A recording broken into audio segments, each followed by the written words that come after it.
went to the psychic and was told, all you have to do is follow the clues. It was all organized basically a long time ago. It's clear that for whatever reason, and I don't know, and I don't really care, because when I get out of this lens, I shall remember. But for some reason, I came to do this, what I'm doing now. There's lots of people who came to do it. And so what happened to me 20 years ago was going to happen to me from the moment I was born. It was the time for me to open up and become not aware, but to have an understanding that my life was not what I thought it was. And as the 20 years have unfolded, because people say I woke up. No, you didn't. You started to awaken. I didn't wake up 20 years ago. I started to awaken in a big way because my bloody head blew off. But it's a process of opening up and opening up and opening up, because, you know, if you open up to some of these high dimensional energies and frequencies, and you're not ready for them, they'll just bloody blow your mind. Literally, they will blow your mind. And when I look back at what happened to me for 3 months after I had my initial massive bombardment of something on that mound in Peru in the early 1990s, you know, for 3 months I was hanging on, because so much information was suddenly hitting my conscious mind. I was struggling to process it. So you can imagine that, you know, you've got to be ready for it. And so as I've gone on, I've opened my mind more and more and more. But it's basically, it was something that broke me out of mind body into some other level of awareness beyond that. And so what happened is I started to speak from my perception outside of the previous box. And of course, people who are still in the box, because that's what the system does to them, they look at people like that and they say, you're mad, you're crazy, you're insane. And to them, I completely understand that it looks like that, because we are literally viewing reality from different points of observation. Therefore, we don't, I mean, some people might say, people in the box, though, we've all been there to start with, I don't understand why they don't see it. And then people in the box say, what do you mean not see it? You're insane. And it's literally, we're on different radio stations, different television stations. The more that as people have awakened over the last 20 years, the more there are people that you can interact with who say, yeah, I can understand what you're saying. You know, and when I look at my life, someone seems to have planned it in great detail, because I went through professional football, which gave me much about discipline and focus. And then the arthritis came, which gave me an enormous emotional trauma to overcome, great disappointment. And then I went into journalism, which showed me many things about how journalism doesn't work, into television, into politics with the Green Party, which showed me that politics is not there to change, but to suppress change, and that no matter what the name is on the door, it's the same mind blueprint in all the political parties. And then I went through in the early 1990s, as a result of my bang experience, enormous ridicule. And as a result of the enormous ridicule, I was able to let go the fear of what other people think. Now, you know, when you're experiencing, and I'm not talking about me sitting cross-legged on a mountain, oh, David Icke's a guru. No, I'm talking about this is everybody. Everybody, this is happened to anybody. Where in the experiencing of something, like me, when I couldn't walk down any street in Britain without being laughed at, you know, I lived my life to the sound of distant laughter for a while. After the Wogan show. Oh yeah, the talk show. And in the experiencing of it, you think, what's happening to my life? Oh my God. And then further down the road, once that is removed through harsh, extreme experience, that fear of what other people think, because they're all laughing at you anyway, that's what it seemed like. Not all were, but most were. then you realize along the road, as information starts coming to you in the synchronistic way, that you're being, if you like, guided, urged to go public with the stories of reptilian shape-shifting entities manipulating planet Earth.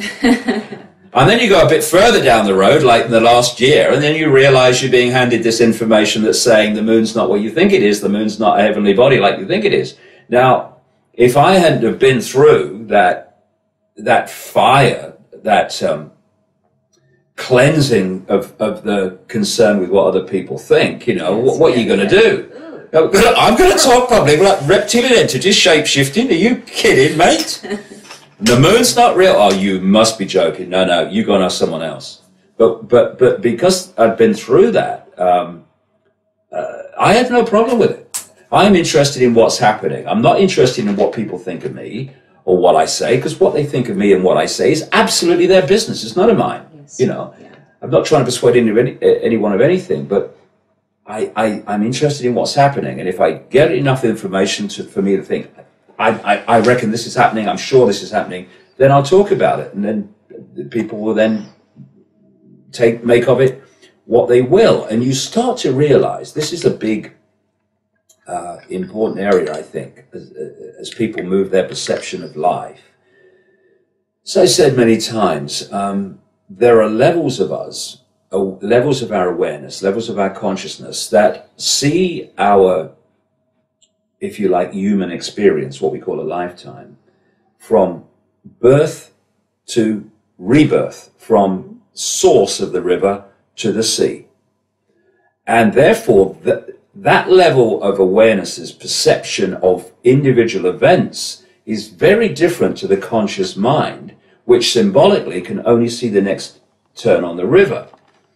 So, for instance, when I went through mass ridicule, I could only see the next turn on the river. And at that time, it was bloody close because I couldn't see very far. What's happening to my life? And I'm going through this nightmare experience. But this other level of me, which I was more and more aware of, and now I'm massively aware of, was basically saying, you see it like that, but I see it like that because I know what's coming around the corner, right?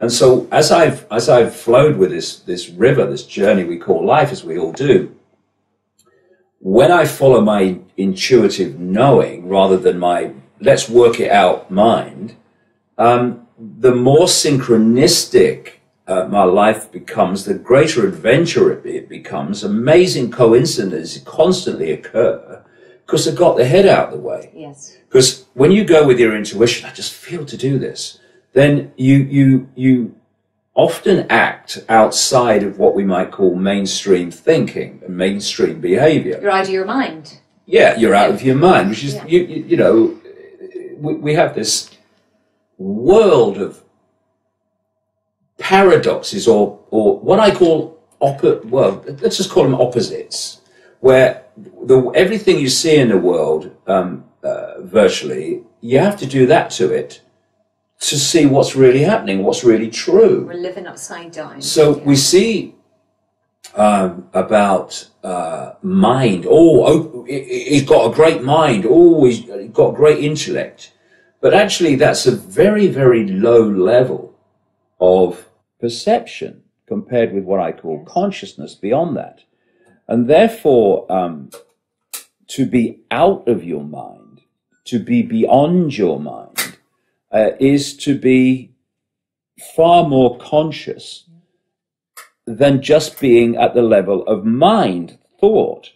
But when you go out of your mind, you start to see the world in a different perspective, and you start to behave and speak in a different way.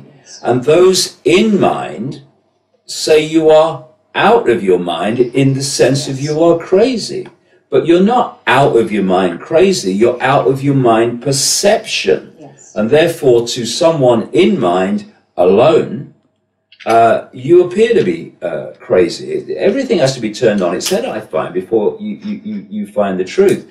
And when I started to get out of my mind, national television, it was a very strange experience. But now, all these years later, and in fact for a long time since, my mind and my intuitive knowing have been speaking the same language. Because if you go with your intuition, even though the mind at the start is going, you can't do that, what are you going to do, what are you going to think of you, oh no, oh he's got to go in the Roman show in a turquoise shell suit, oh my God, right? Then the mind observes, if you stick with your intuition, the mind observes eventually that although you get into some scrapes and you get into some challenges, actually following your intuition, it works out in the end. And it doesn't work out despite the challenges, it works out because of them. And what happens is your mind or your head, if you like, and your heart, your intuitive knowing, come together. And so when my intuition these days says, I feel to do this, my head just goes. It goes, okay, let's go. There's not the war, there's not the battle. And life becomes such an adventure because it's supposed to be. Yes. When you flow with your intuitive knowing, you're flowing with the flow of synchronicity, where things just appear as you need them and want them or whatever. And what happens with the mind, which is programmed by the goggle box, the television and the education and all the rest of it, it sees everything in terms of limitation, conformity, acquiescence, and thus it's constantly trying to stop you following this intuitive flow. So once you say, okay, you have your say, fine, I've listened, I'm going anyway, then you start to break the stranglehold on our perceptions of low, limited mind over infinite consciousness, because we don't have to seek enlightenment. We are all enlightened. That's our natural state. What we need to do is remove the programmed barriers of vibrational layers of the onion, if you like, that stop the conscious mind being aware of its higher levels of awareness. And once that happens, your life changes. Yes. No more little me, no more on my knees to anybody. That all changes when your mind gets out of the way. Including religions, like you've got brainwash, a lot of brainwashing there to keep us from actually expanding into that higher level of consciousness. The manipulation behind, like Opus Dei or the Jesuits or Catholic Church. I used to have a saying years ago, God save us from religion. And, religion is mind. Yeah.